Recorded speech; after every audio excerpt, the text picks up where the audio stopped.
죄송한 말씀드리고 앞으로 더 예배에 집중하도록 하겠습니다. 오늘은 12월 첫 주일입니다. 12월 한 해의 마지막 달인데요. 이렇게 마지막 달이 되고 보니까 여러분들 마음이 어떠십니까? 이 마음에 여러 가지 생각이 동시에 드실 거라고 생각이 듭니다. 벌써 한 해가 다 갔나 하는 아쉬운 마음도 드시죠. 더불어서 한 해가 이렇게 하나님의 은혜 가운데 또 무사히 잘 지나가게 되었구나 하는 안도의 마음을 갖는 분들도 계실 거라 생각이 됩니다. 교회력으로는 오늘부터 대림절이 시작이 됩니다. 대림절은 교회의 모든 것의 출발점이 됩니다. 세상 달력은 1월 1일부터 시작이 되지요. 그러나 교회력은 대림절에서 시작이 됩니다. 교회가 대림절을 소중히 지키는 이유가 무엇일까요?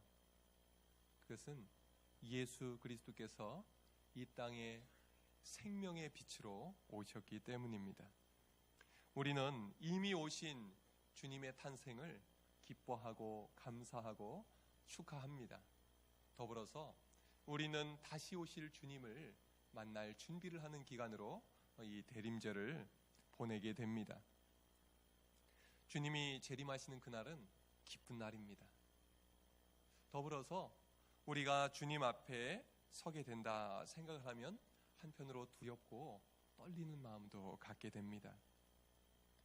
여러분, 우리는 대림절을 맞이하면서 우리 자신을 돌아보고 또 다시 주님 앞에 서기 위해서 우리를 정결하게 하는 귀한 시간 될 수 있기를 바랍니다. 여러분, 성탄절의 기쁨과 감격을 누리고 싶으시죠? 성탄절을 어떻게 맞이하느냐는 우리가 대림절을 어떻게 보냈느냐와 아주 밀접하게 연결되어 있습니다. 대림절을 그냥 보내면 성탄절도 그냥 보내기가 쉽습니다. 또 이 대림절을 분주하게 지내고 나면 성탄절도 그냥 분주한 가운데 지나가기가 쉽습니다. 여러분, 이번 대림절 기간 동안은 그 어느 해보다 마음의 준비를 잘해서 하나님이 주시는 큰 은혜와 복을 마음껏 누리시는 성탄절 되기를 주님의 이름으로 축원합니다. 우리 교회는 어제 성탄 장식을 했습니다. 낮에부터 시작해서 우리 일남선교 회원들이 정말 애써서 밤 늦게까지 장식을 했습니다. 아직 저녁 때 못 보신 분들이 많이 계시죠? 저녁 때 지나가시게 되면 보십시오. 저 위에 멋지게 조명을 해놨습니다. 그리고 들어오는 입구에도 성탄 장식이 있고 앞에 보니까 또 성탄 트리가 있고 성탄 초도 있고 너무나 아름답게 잘 되어 있죠. 이렇게 애써주신 우리 남선교 회원들께 진심으로 감사드립니다. 그런데 여러분, 왜 우리 교회는 성탄절이 다가오는 이 대림절만 되면 성탄 장식을 하는 것일까요? 그것은 결코 보기 좋으라고 하는 것이 아닙니다. 우리가 성탄 장식을 하는 이유는 이 땅에 빛으로 오신 그 주님을, 하나님을 알지 못하는 이들, 예수 그리스도를 알지 못하는 이들에게 널리 전하기 위해서입니다. 여러분, 예수 그리스도만이 죄악으로 어두워져가는 이 세상에 참 빛이 되시는 줄로 믿습니다. 빛으로 오신 주님, 그리고 점점 더 어두워져가는 이 땅에 빛으로 다시 오실 재림의 주님을 우리가 먼저는 우리 마음으로 모셔드리고 그 귀한 복음을 아직도 알지 못하는 이들에게 증거할 수 있는 이 기간이 되기를 바랍니다. 그런데 요즘 교회보다 더 요란하게 화려하게 이 12월이 되면 장식을 하는 곳들이 많이 있습니다. 어디가 있습니까? 가게들이죠. 대형 할인점을 가도 멋지게 장식을 해놓고요. 또 카페에 가도 그렇게 멋지게 교회보다 더 잘 장식을 해놓은 모습을 보게 됩니다. 그런데요, 세상의 장식과 교회의 장식의 가장 큰 차이는 무엇일까요? 세상의 장식은 아무리 돈을 많이 들이고 아무리 보기 좋게 장식을 해놔도 거기에 예수님은 없습니다. 조명이 화려하게 반짝이는데요, 그것을 보고서 예수님 생각이 나지 않는다는 것이죠. 화려한 불빛, 그리고 산타클로스, 루돌프, 천사의 모양, 여러 모양들이 장식이 되지만 정작 반드시 계셔야 할 주님의 모습이 아쉬운 것입니다. 그런데 여러분, 교회에서나 교회 밖에서나 우리가 공통적으로 만날 수 있는 장식이 하나 있는데 이게 뭔지 아십니까? 그것은 바로 별 모양입니다. 별 모양 보시죠? 우리 여기 앞에도 보니까 맨 꼭대기에 무슨 모양 보이십니까? 별 모양 보이시죠? 교회에도 장식에는 꼭 별 모양이 들어갑니다. 그리고 밖에 나가봐도 할인점을 가든 카페를 가든 어디를 가든 보면 별 모양은 쉽게 눈에 띄입니다. 여러분, 왜 이렇게 이 성탄절쯤이 되면 별 모양을 많이 보게 되는 것일까요? 꼭 별천지인 것처럼, 별잔치인 것처럼 별을 흔히 보게 되는 이유는 무엇일까요? 그것은 바로 성탄절이 별과 함께 시작이 되었기 때문에 그렇습니다. 여러분, 사람들은 별을 좋아하지요. 하늘에 떠 있는 별을 참 좋아합니다. 제가 이 여수에 와서 너무 좋은 것 중에 하나가 제가 서울에 살 때보다 별이 잘 보인다는 겁니다. 오늘 아침에도 제가 일어나서 설교 준비를 계속 설교를 다듬으면서 준비를 하다가 6시쯤 아파트에서 밖에를 내다봤어요. 그랬더니 별이 보이는 겁니다. 주위에 조명이 너무나 환하면, 아파트 조명이 너무나 환하고 고층 건물로 둘러싸여 있고 가로등 불빛이 너무너무 환하면 이 조명에 가려져서 별빛은 잘 보이지 않습니다. 그런데 이곳에서는 별이 잘 보여서 너무 좋습니다. 사람들은요, 하늘에 빛나는 별도 좋아합니다. 그리고 별 모양의 장식도 좋아합니다. 또요, 사람들은 별처럼 유명한 사람들, 인기 스타를 아주 좋아합니다. 올해 누가 인기가 많이 있나 한번 제가 찾아봤더니 강다니엘이라는 그 가수가 인기가 그렇게 많다 합니다. 여기에도 좋아하는 분들이 계십니까? 반응들이 별로 없으시네요. 그리고 최근에 송중기, 송혜교 커플이 결혼했다 해서 송송 커플 결혼해가지고 아주 떠들썩했습니다. 사람들은 이렇게 인기의 스타 참 좋아합니다. 그런데요, 이 세상에는 스타가 되려고 그렇게 애를 써도 안 되는 사람들이 대부분인데요, 반대로 자기 의도와 전혀 상관없이 스타가 되는 사람들도 있습니다. 몇 년 전 이야기인데요, 혹시 들어보신 분들 계실지 모르겠습니다.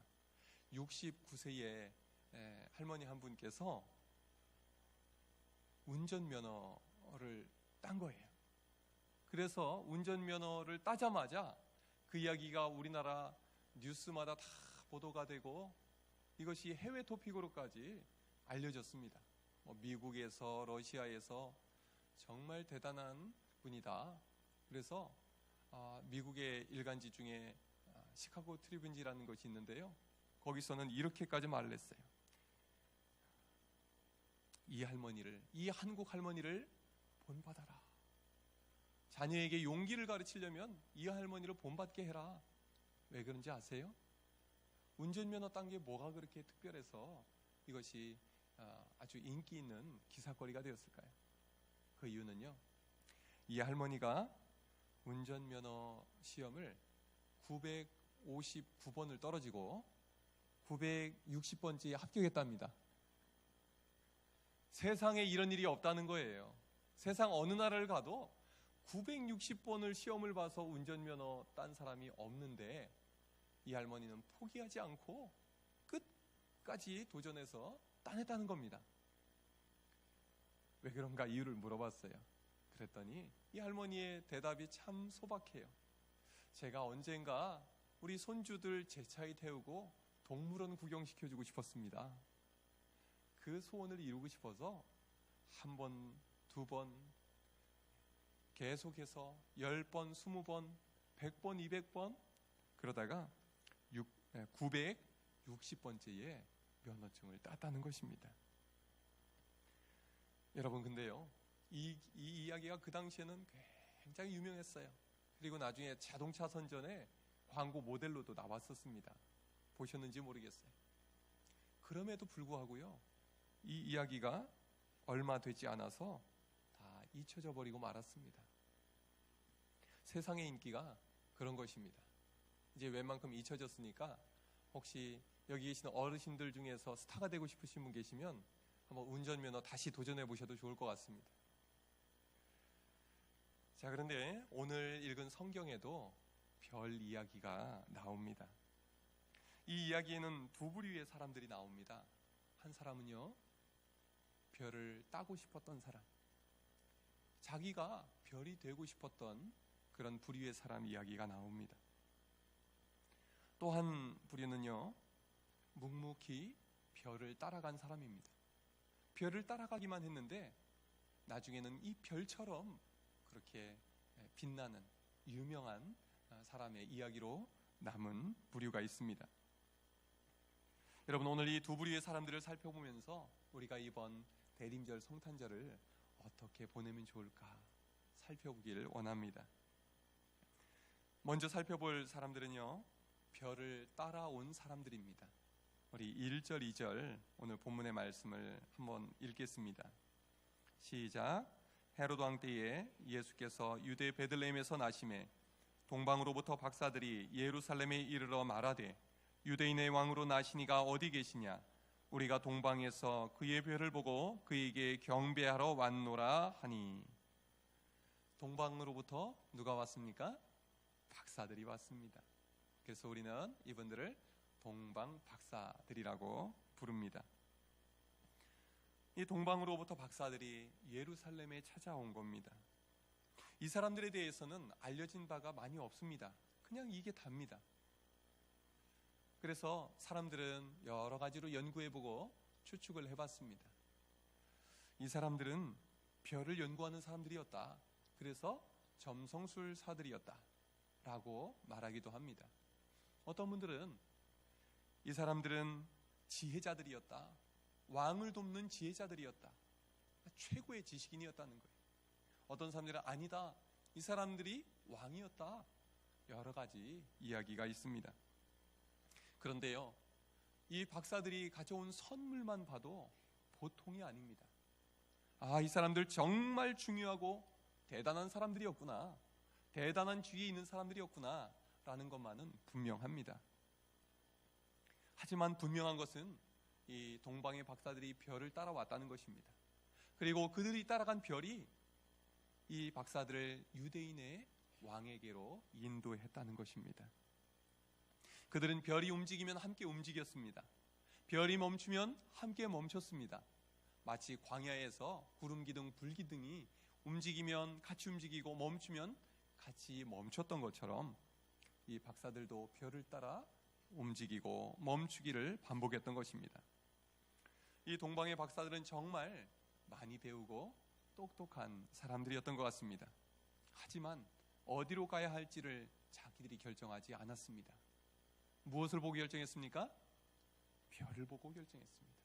별이 움직이면 움직이고 별이 멈추면 멈추었습니다. 그런데요, 별이 이끄는 대로 별을 따라갔더니 누굴 만났습니까? 별보다 더 귀하신 아기 예수님을 만난 것입니다. 별보다 더 빛나는 우리 아기 예수님을 만나게 되었던 것입니다. 그들은 유대인의 왕의 탄생을 보았습니다. 아니, 유대인의 왕이 아니라 온 인류를 죄 가운데서 구원해내실 생명의 빛으로 오신 만왕의 왕을 만나게 되었던 것입니다. 두 번째로 살펴볼 사람들은요, 별을 따려고 애쓰던 사람들입니다. 우리 그 사람이 누군지 궁금하지 않습니까? 3절 같이 읽겠습니다. 시작. 헤로드 왕과 온 예루살렘이 듣고 소동한지라. 바로 이 사람들은 헤로드 왕과 그 가족과 예루살렘 사람들이었습니다. 헤롯 집안 사람들은 예수님이 태어날 당시에 별과 같이 최고의 권력의 자리에 있었던 사람들입니다. 그들은 동방 박사들로부터 유대인의 왕이 태어났다는 얘기를 듣고 소동합니다. 불안해서 안절부절 못했다는 얘기입니다. 왜 이렇게 유대인의 왕이 태어났다는 이야기를 듣고 안절부절 못하고 불안해했던 것일까요? 헤롯 집안의 역사를 살펴보면 그 불안의 원인을 우리는 잘 알 수가 있습니다. 헤롯 왕조는 예수님이 태어나시기 40여 년 전에 세워졌습니다. 그리고 그 중에 이 헤롯이 주전 37년부터 예수님이 태어나시던 그 해까지 왕으로 있었습니다. 그런데 이 헤롯은 본래 유대인이 아닙니다. 유대의 땅 바로 옆에 이두메아라고 있는데 에돔 땅입니다. 에서 아시죠? 에서의 자손이 에돔인데요. 그 에돔 사람이 이 유대 지역의 왕이 된 겁니다. 로마 황제에게 잘 보여서 왕의 자리에 올랐는데 유대인들이 좋아했겠습니까? 그렇게 못마땅해 했습니다. 저 이방인이 우리를 다스리다니 늘 마음에 불만이 가득했습니다. 그래서 이 헤롯이 유대인들의 마음을 얻기 위해서 한 가지 꾀를 냅니다. 이 유대인들에게는 하나님이 중요하지. 그러니까 하나님을 섬기는 성전을 어마어마하게 잘 지어보자. 그렇게 해서 헤롯 성전이 지어집니다. 그런데요, 이 성전은 엄밀하게 말하면 헤롯이 하나님을 위해 지어드린 것이 아니었습니다. 누굴 위해서 지었을까요? 겉으로 보기엔 유대인인데요, 사실은 자기를 위해서 지은 겁니다. 자기가 인정받으려고, 자기 권력을 유지하려고, 요즘으로 말하면 정치인들이 표 관리를 위해서 하는 정책 사업 같은 것이었던 것입니다. 이 헤롯은요, 늘 마음이 조마조마했어요. 로마 황제의 마음이 바뀌어서 나를 왕의 자리에서 내려오라고 하면 어떡하지? 저 유대인들이 나를 마음에 안 들어해서 로마 황제에게 투서를 올리면 어떡하지? 그렇게 늘 불안해했던 것입니다. 이 헤롯은요, 나중에는 이 불안감이 얼마나 커졌는지 아주 무자비한 사람이 되어버립니다. 자기가 왕노릇 더 하려고 자기의 왕위를 노리는 게 아닌가 싶어서 자기의 아내 미리암네를 죽입니다. 그리고 미리암네의 두 아들을 나중에 함께 죽입니다. 여러 부인들이 있었고 아들들이 있었는데 얼마나 불안했으면 이렇게 본보기로 이런 못된 짓까지 했겠습니까? 그런 왕에게 동방박사들이 찾아와서 말하는 겁니다. 유대인의 왕이 태어나셨다고 들었는데 어디 계십니까? 이 말을 들은 이 헤롯이 얼마나 마음이 두렵고 불안했겠습니까? 자기는 이 왕의 자리를 지키려고 아내도 죽이고 아들들도 죽였는데 유대인의 새로운 왕이 태어났다니 말입니다. 헤롯은 이야기를 듣고 나중에 어떻게 합니까? 이 동방의 박사들이 다시 돌아와서 그 왕이 어디에 태어났는지 알려주기로 했는데 천사들의 인도를 받아서 몰래 돌아가 버리고 맙니다. 16절, 오늘 본문의 16절 말씀을 보니까 이에 헤롯이 박사들에게 속은 줄로 알고 심히 노하였다고 합니다. 그리고 사람들을 보내서 베들레헴과 그 모든 지경 안에 있는 산의 아이들을 2살 이하로 다 죽였답니다. 얼마나 끔찍한 유아 살해 사건이 일어난 것입니까? 헤롯은 인류의 빛을 비추는 별로 태어나신 아기 예수님마저 떨어뜨리고 싶었던 것입니다. 그렇게 살았던 헤롯의 결말은 어떠했을까요? 헤롯은 그 해에 죽고 맙니다. 죽을 때까지 자기 자리를 위해서 그렇게 노심초사했는데 그는 자기 힘으로 그 자리를 지킬 수가 없었습니다. 그리고요, 그의 자손들이 어떻게 되는지 아세요? 아들들이 여럿 있었는데 나라를 나누어서 다스렸습니다. 그러나 그 중에 제대로 된 왕이 아무도 없었어요. 중간에 도망을 가든지 죽임을 당하든지 병 걸려서 죽든지 이렇게 우리의 진정한 별이 되신 주님을 대적하려 했던 그는 가족과 함께 역사의 무대에서 사라져버리고 맙니다. 여러분, 오늘 본문은 우리에게 중요한 질문 하나를 던집니다. 그것은 누가 왕이냐? 하는 질문입니다. 다른 말로 하면 누가 주인이냐는 질문입니다. 동방박사들은 자기들의 생각대로 움직이지 않았습니다. 별이 움직이는 대로, 별이 따라오라 하는 대로 따라갔습니다. 그리고 아기 예수님을 만났을 때 그분이 왕이심을 인정하고 그분께 경배하고 예배했습니다. 이 이야기는 2000년이 지나도록 우리가 성탄절 맞이할 때마다 우리에게 귀감이 되지 않습니까? 그러나 헤롯은 자기가 왕이라고 생각했습니다. 아니, 자기만 왕이 되어야 한다고 생각했습니다.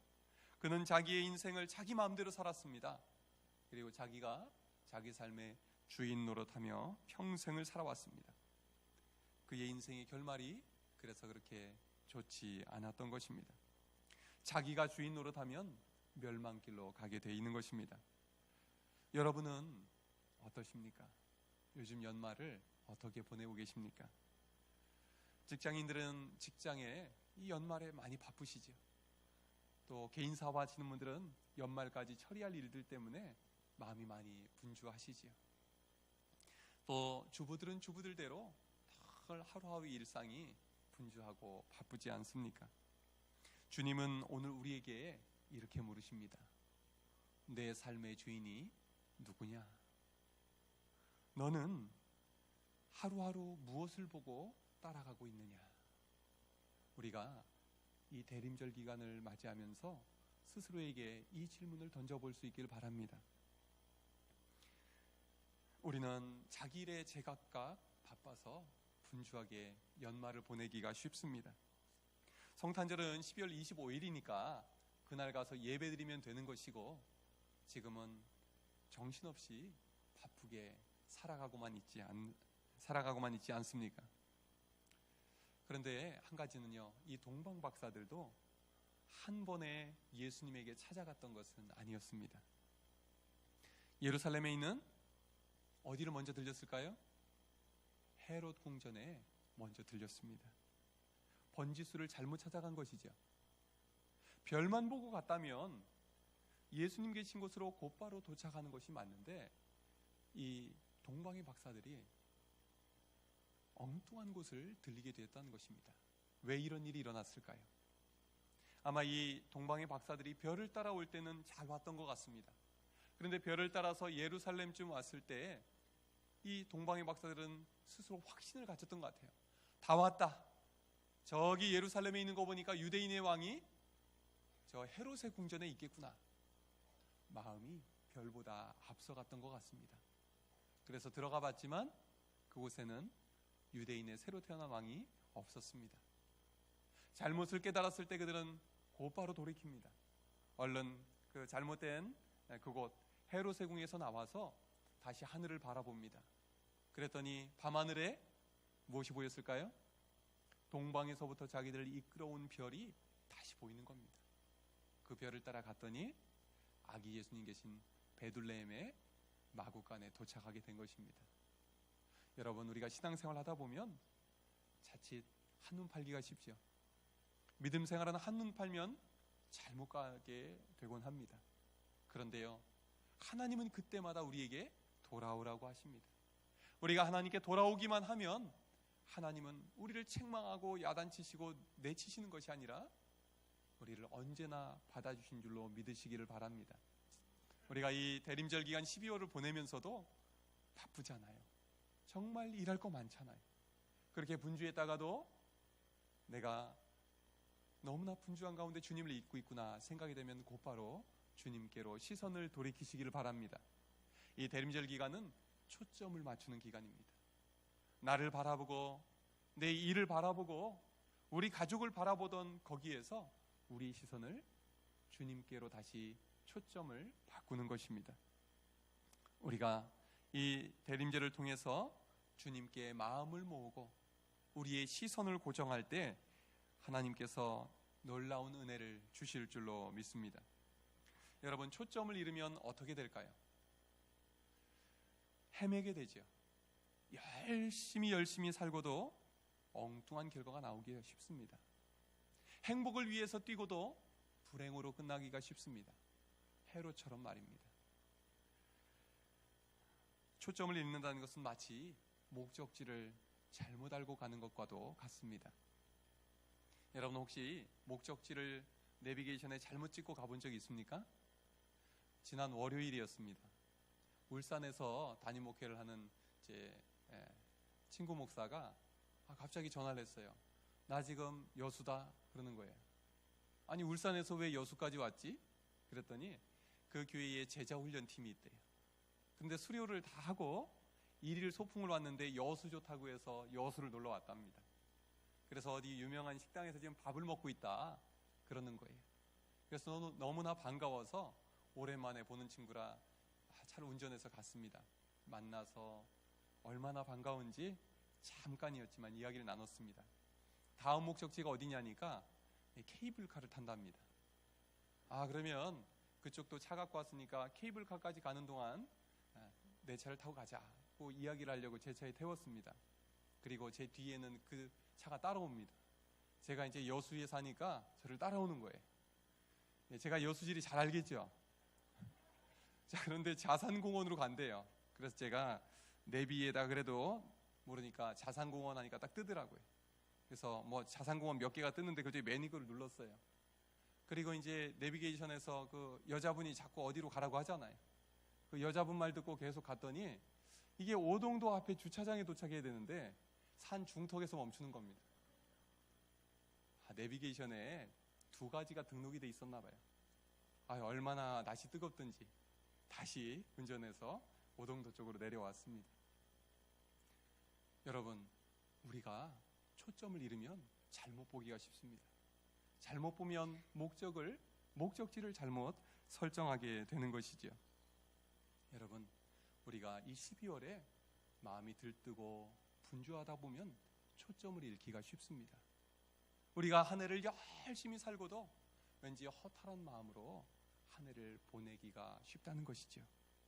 그런데요, 주님은 이 대림절 기간을 통해서 우리를 부르십니다. 아무개야, 나만 바라봐라. 남은 올해 이 한 달 기간을 나랑 보내자. 대림절 4주를 나와 함께 보내고 성탄절을 맞이하거라. 내가 너를 만나주겠다. 내가 너에게 은혜를 주겠다. 참 빛인 나를 따라오너라 초대하시는 것이죠. 여러분, 이 주님을 따라갈 때 올해 이 대림절 성탄절 기간이 그 어느 해보다 더 큰 은혜를 우리에게 하나님께서 부어주실 줄로 믿습니다. 여러분, 이렇게 하나님께서 보여주신 별을 따라간 동방 박사에게 하나님은 어떤 은혜를 주셨을까요? 첫 번째는 만왕의 왕으로 오신 하나님의 아들 예수 그리스도를 제일 먼저 만날 수 있는 특권을 주셨습니다. 여러분, 우리가 우리의 마음을 주님께 모을 때, 주님만 바라보고 갈 때 우리는 이 기간을 통해서 주님을 더욱더 깊이 만나게 될 것입니다. 주님을 인격적으로 만나게 될 줄로 믿습니다. 우리의 첫사랑이 회복되게 될 줄로 믿습니다. 이 동방 박사에게 주님이 주신 또 다른 복은 무엇일까요? 그것은요, 10절 말씀을 보면 나오는데 같이 읽겠습니다. 시작. 그들이 별을 보고 매우 크게 기뻐하고 기뻐하더라. 크게 기뻐하고 기뻐하더라. 그냥 좋은 게 아니라는 거예요. 기뻐하고 기뻐하는 게 아니라는 거예요. 크게 기뻐하는 건데요, 이것을 헬라어로 보면 카란 메갈렌 스포디아라고 되어 있는데 원래 무슨 뜻이냐면 차고 넘쳐서 더 이상 감당할 수 없는 엄청나게 큰 기쁨을 말합니다. 여러분, 요즘 기쁨이 있습니까? 웃을 일 있습니까? 너무 좋아서 가슴이 벅차본 기억이 있으십니까? 주님 바라보고 주님께 초점을 맞추고 나오면 주님이 세상이 줄 수 없는 기쁨을 주실 줄로 믿습니다. 이 기간에 주님만 바라봅시다. 주님만 의지합시다. 주님이 주실 새로운 은혜를 갈망합시다. 하나님께서 그 어느 해보다 더 귀한 새 은혜를 부어주실 줄로 믿습니다. 마지막으로 이 동방 박사들이 이 별을 따라왔다가 받은 은혜는 무엇일까요? 바로 별처럼 빛나는 사람들이 되었습니다. 동방 박사들의 이야기는 2000년 내내 성탄절 때마다 항상 이야기가 되었습니다. 동방박사들처럼 주님을 맞이하자. 이 이야기는 주님이 재림하시는 그날까지 계속이 될 것입니다. 우리가 주님이 다시 오셔서 천국에 가면 이 동방박사들을 만날 수 있지 않을까요? 여러분, 우리는 우리 스스로 삶의 의미를 찾고자 합니다. 잘 살아보고자 합니다. 그런데요, 우리 힘으로 그렇게 할 수가 없습니다. 주님 바라보고 주님 의지하고 주님과 동행하면서 한 걸음 한 걸음 걸어 나갈 때 하나님께서 우리의 삶을 별처럼 빛나는 아름다운 삶이 되게 해주실 줄로 믿습니다. 여러분, 이제 연말연시인데요, 이 남은 시간을 어떻게 살아가시겠습니까? 이 대림절을 어떻게 살아가시겠습니까? 헤롯의 길로 가시겠습니까? 동방박사의 길로 가시겠습니까? 우리 함께 동방박사들처럼 별을 따라갈 때, 빛 대신 주님을 따라갈 때 주님께서 우리에게 크고 놀라운 은혜를 가득 부어주실 줄로 믿습니다. 기도하겠습니다. 하나님 아버지,